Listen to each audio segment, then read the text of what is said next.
Welcome, one and all, to another edition of Ask a Ghost Hunter with me, your host, ghost hunter and author, Rick Hale.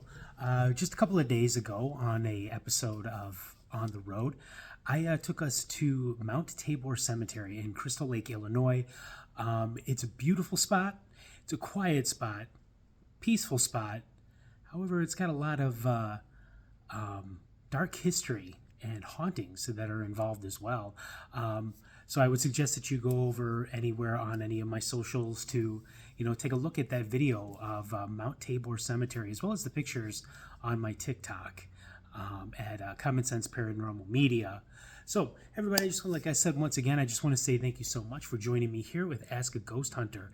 And a question that I get quite a bit from people, and they say things like, how do I know that what's going on in my home isn't really a ghost? Well, I know that there's a lot of, symptoms of a haunting that I guess you could say. Things like cold breezes, knocks on a wall, maybe even visual sightings of something in your house, like dark shadows that you may think are ghosts. But believe it or not, there are real world answers to a lot of what you may have going on. Like, I have never made it any great secret that I am I guess you could say, a true believer. I absolutely believe in the phenomenon of ghosts and hauntings. I absolutely believe that a piece of us, of our intellect, of our soul, whatever you choose to call it, actually survives the death of the body. Sorry about that. I was accidentally shaking the table that I have this set up on. And but I'm not a debunker either. Like, for example, if I come to your home to do an investigation, I don't come in there as a believer or a non-believer. I come in there, I hear your stories, I hear the things that you have to say, I hear the phenomena that you claim is going on, and then I investigate appropriately. And then if I have some evidence to share, then that's great. If I don't, that doesn't necessarily mean you don't have something going on. That just means I didn't catch anything at the time. However, there are real world answers to the things that people may perceive as being a haunting. And so I, came up with this list of things that I have noticed over the years that would lead me to believe that there are actually real world answers without actually trying to debunk the activity or the phenomenon. So first off, let's start with orbs. Now, I know that everybody either loves or hates the orb. For the longest time on television shows, it was like, orbs are absolutely not paranormal whatsoever. Well, I can't really say that because if ghosts are energy, the simplest form for energy to take is a sphere or an orb. And I've actually been on investigations where I have witnessed lights flying around through a house that seemed to be guided by an intelligence. For example, an investigation that I did many years in Crystal Lake, Illinois, which is the town where we just were with Mount Tabor Cemetery. And in this home, the people, they had accidentally or inadvertently invited something into their home by using a Ouija board, of all things, believe it or not. And we were investigating in a basement room, downstairs room, and we look up, and all of a sudden we see these balls of light begin to form, and we're actually whipping around the room, and one dipped down and caused a hanger to fly off of a rolling rack, and the hanger fell right in front of my feet, and then these balls of light just disappeared. It was one of the most extraordinary things that I have ever seen in my many years of being a ghost hunter and investigating, claims of ghosts and hauntings. But there is something to be understood when it comes to orbs. A lot of times in the pictures, you're not really catching spirit energy. You may be catching dust. You may be catching a bug flying through the shot.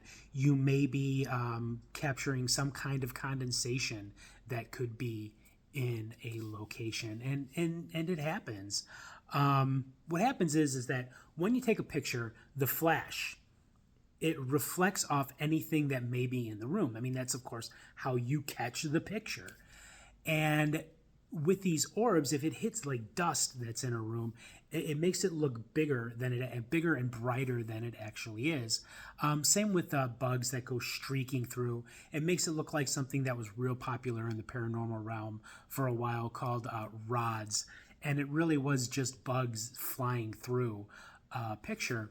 So even though spirit energy does manifest, or it can manifest as being a,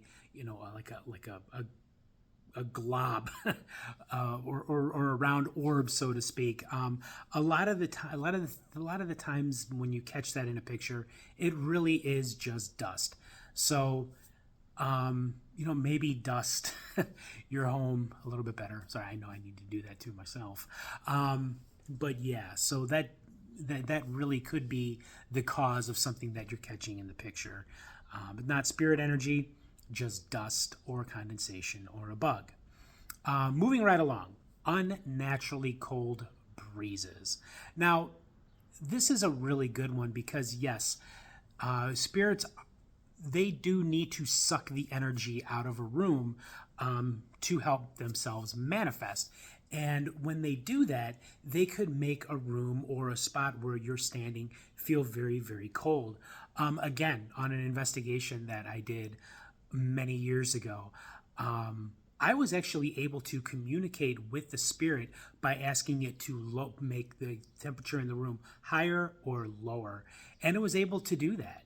And then after our question and answer, when it had used up the energy that it needed to use, it just stopped and the temperature of the room returned to normal. However, there could be a very real world excuse for these cold breezes that you feel in your house. Your windows or your walls may need to be properly insulated.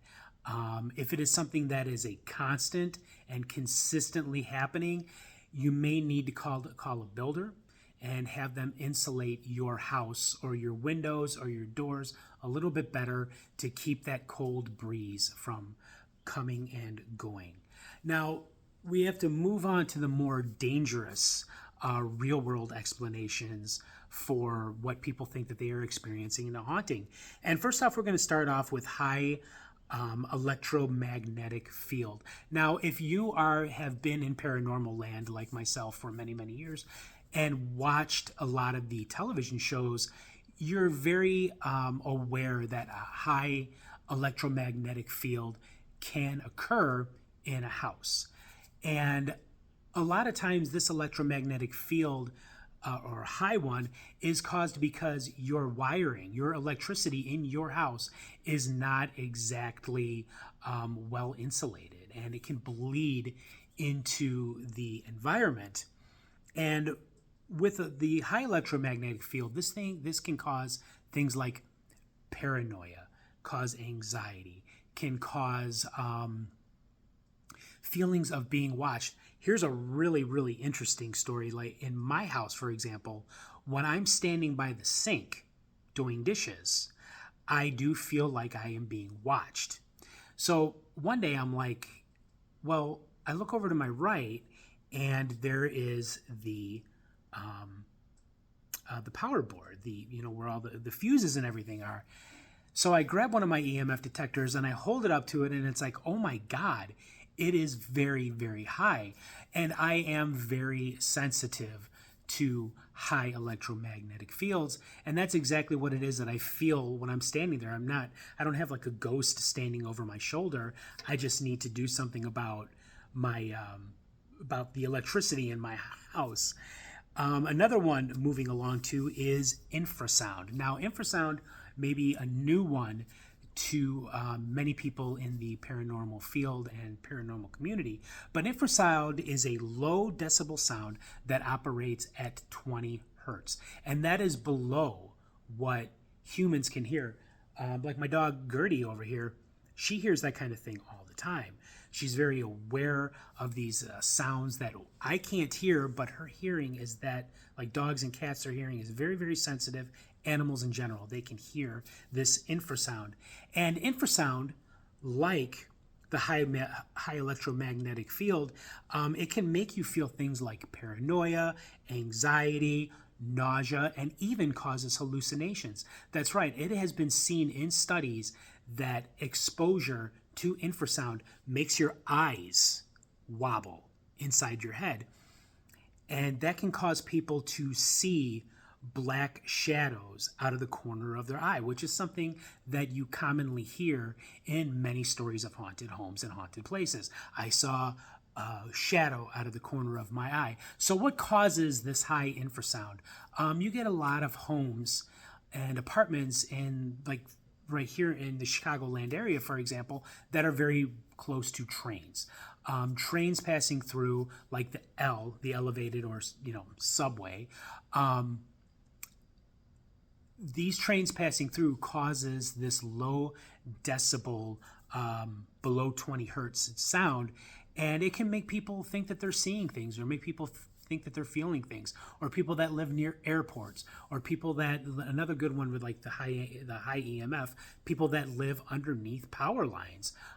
These things can actually make you think and feel that you are, seeing or feeling something that really isn't even there. Again, with infrasound, there's not a whole lot you can do with insulating of infrasound. It is just something that you need to be aware, and it's not necessarily dangerous in and of itself, infrasound or high EMFs, but it can cause you, like I said, hallucinations, anxiety, paranoia, sense of presence, thinking that there's something there that it really isn't. But there is something that is dangerous. And I'll give you a story. This is another investigation that I did a number of years ago. I was in a house in Round Lake Beach, and people were saying things like they feel like they're being watched. They feel like they feel sick to their stomach, or they're having headaches, and they believed that a spirit was causing this. Well, here's what turned out. Their furnace was broken, and it was emitting low levels of carbon monoxide. That's right, they were suffering from low-level carbon monoxide poisoning. And we told the owner of this house, you need to get this fixed or you're going to become a ghost. Because unfortunately, people die all the time from exposure to carbon monoxide. People even commit suicide using that as well, and it's quite sad, but it is very true. And people, they call it the silent killer for a reason, because it has no smell, it makes no sound, but you can be poisoned by low levels of carbon monoxide, and that is exactly what was happening to this family. And sure enough, they got it fixed. It was a little bit on the costly side for them, but they got it fixed. And they weren't experiencing any of that in their home anymore, which was great for them, because the last thing you ever want to do is see anyone get hurt. But like I said before, this isn't exactly debunking activity that's going on in a house. This is actually helping people. This is educating people to understand that not everything is a ghost. There are things that happen in real life, natural explanations. Not everything is paranormal. A lot of times, a lot of it is very, very normal. So, again, with any episode of Ask a Ghost Hunter, I hope that this helps people understand, and that it will help them to investigate appropriately when they're doing their investigations. Look for things like, dust or condensation in a home. Check windows, check doors, check walls for proper insulation. Make sure that the electricity in the home is not emitting high electromagnetic field, and of course, make sure that there's not carbon monoxide leaking in, because you don't want anybody to get seriously hurt or even killed, and that will kill people. So Thank you again so much for joining me here on this episode of Ask a Ghost Hunter. I hope it was educational as well as entertainment. And as always, stay spooky, my friends.